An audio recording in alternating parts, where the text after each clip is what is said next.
안녕하십니까. 오타와 데이빗입니다. 오늘은 또 지난 시간에 이어서 거처를 구할 때 렌트와 구매 둘 중에 꼭 필요한 부분들 또 알아보겠습니다.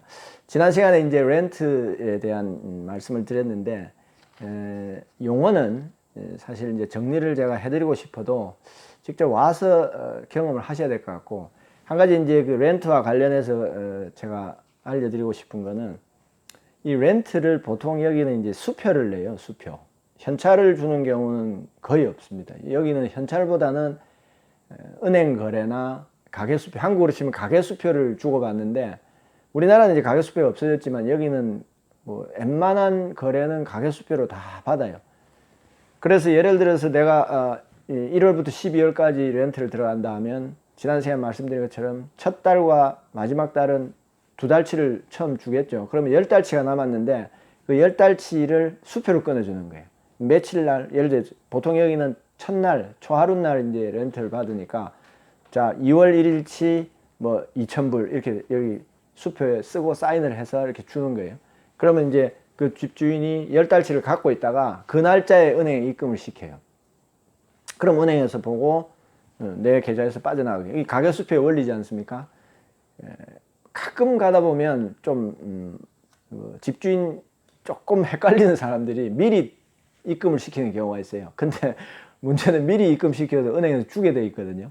그래서 그 부분에 대해서 주인과 아주 얘기가 잘 돼야 되는데, 보통은 그런 실수 잘 안 합니다. 근데 제가 한번 회계사 그 세무 신고하고 수표를 줬는데, 며칠이라고 적어서 줬는데 이 사람이 실수해서 2주 뒤에 걸 끊어졌는데 일주일 뒤에 넣어버린 거예요. 그럼 은행에서 전화 왔어요, 저한테. 이거 어떻게 된 거냐고. 그거 언제 날짜로 줬는데? 그러니까 은행에서, 그러시네요. 여기 날짜 이렇게 적으셨네요. 그러면 일단 그냥 돌려보내겠습니다. 그렇게 안 하고 만약에 제 날짜에 들어왔는데 잔고가 없으면 벌금 내야 되거든요. 페널티가 한 50불 가까이 들어가요, 생돈이. 그래서 이제 그것도 만약에 여기 오셔가지고 수표를 쓰실 때 참고하시고, 또 이렇게 지금 제가 세무사 얘기해 드렸지만, 이렇게 월세로 나간 돈은 내가 나중에 연말 정산할 때 세액공제를 받을 수 있어요. 그래서 그 기록을 잘 남겨두거나 그 집주인한테 영수증을 하나 나중에 써달라고 해야 돼요.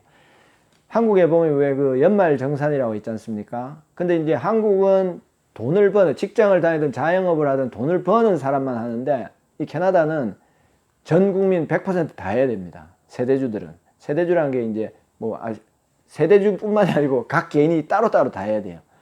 그런데 여기서 세액공제를 하는 그 행위, 그 절차를 저는 처음에 텍스 리포트라고 생각했거든요. 세금 보고니까. 그런데 텍스 리턴이라고 불러요, 여기서는. 텍스 리턴이 왜 나왔느냐?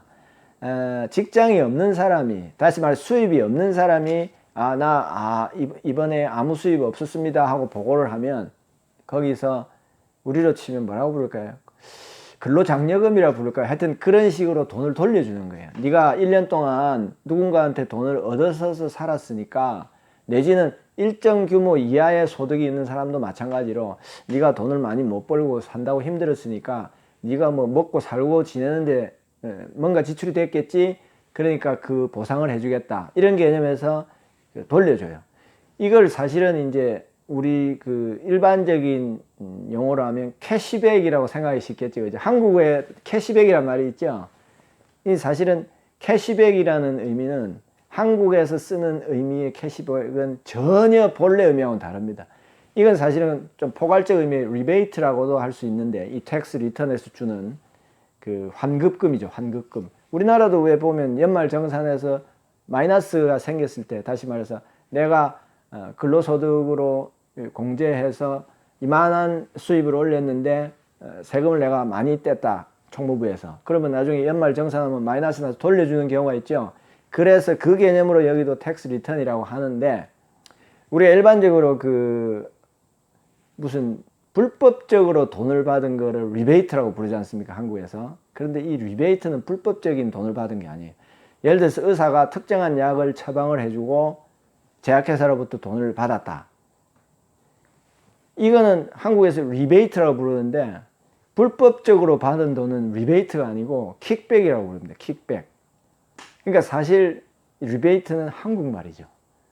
리베이트는 합법적이고 공식적으로 소비자한테 내가 받은 돈의 일부를 돌려줄 때를 리베이트라 그러고, 캐시백은 뭐냐면 우리나라는 뭘 내가 쓴 거에 대응해서 돈을 돌려주는 거를 캐시백이라 부르더라고요.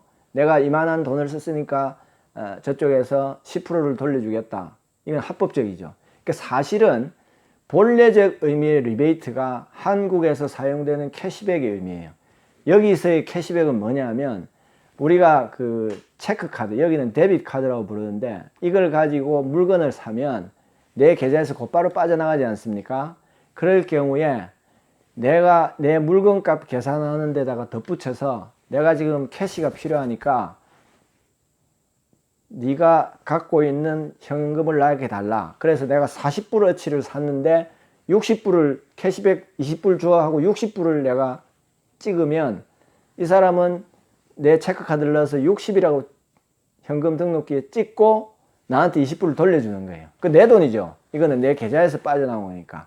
그럴 경우에 캐시백이라 부르는 거지, 한국같이 내가 지출한 거에 몇 퍼센트를 돌려주는 거는 정확한 의미는 리베이트입니다. 리베이트.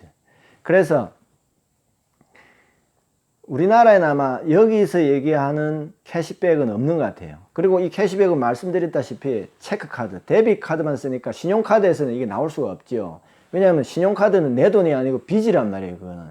근데 체크카드, 데빗카드는 내 계좌에서 빠져나오니까 내 돈이고, 그래서 내 돈을 잠깐 네가 갖고 있는 돈에서 나한테 주고 총액을 네가 은행에서 받아라, 그 개념으로 캐시백이 있는 거예요. 이게 적확성입니다. 그러니까 여기 와서 리베이트나 캐시백의 의미를 잘 모르고 얘기하면 좀 소통에 문제가 생기겠죠.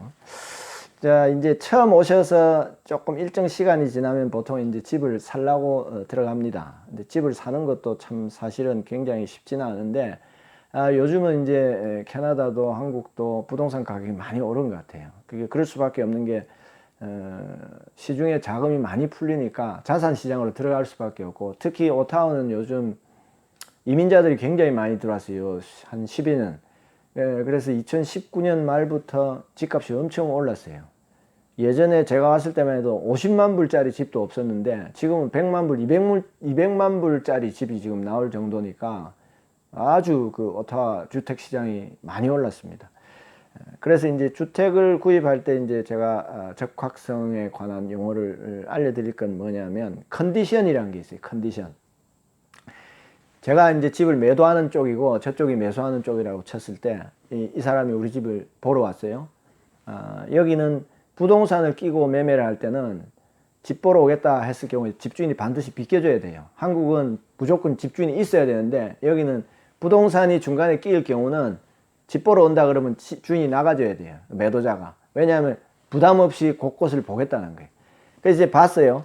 봐서 이 집 내가 사고 싶다 해서 부동산한테 얘기해서 오파를 저한테 내겠죠. 얼마에 사고 싶다. 그래서 만약에 내가 그 가격을 받아들이면 한국 같으면 그리고 계약서서 끝나지 않습니까? 여기는 바로 끝나는 게 아니고 컨디션이라는 게 붙어요.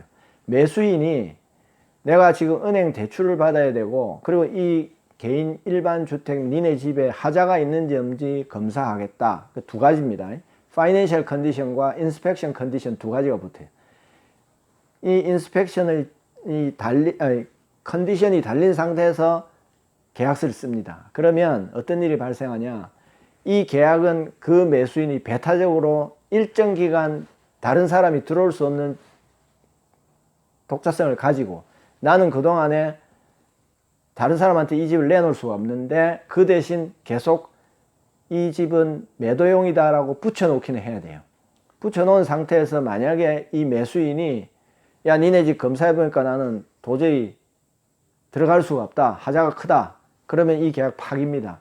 그러면 우리나라에서는 계약 파기면 계약 파기의 그 원인이 되는 쪽에서 돈을 2배를 물어내야 되지 않습니까? 매수인이 잘못했으면 그 계약금을 내가 가지는 거고 매도 측에 잘못했으면 저쪽에 계약금을 2배를 줘야 되는데 이 컨디션이 걸린 계약에서는 그냥 없어지는 거예요.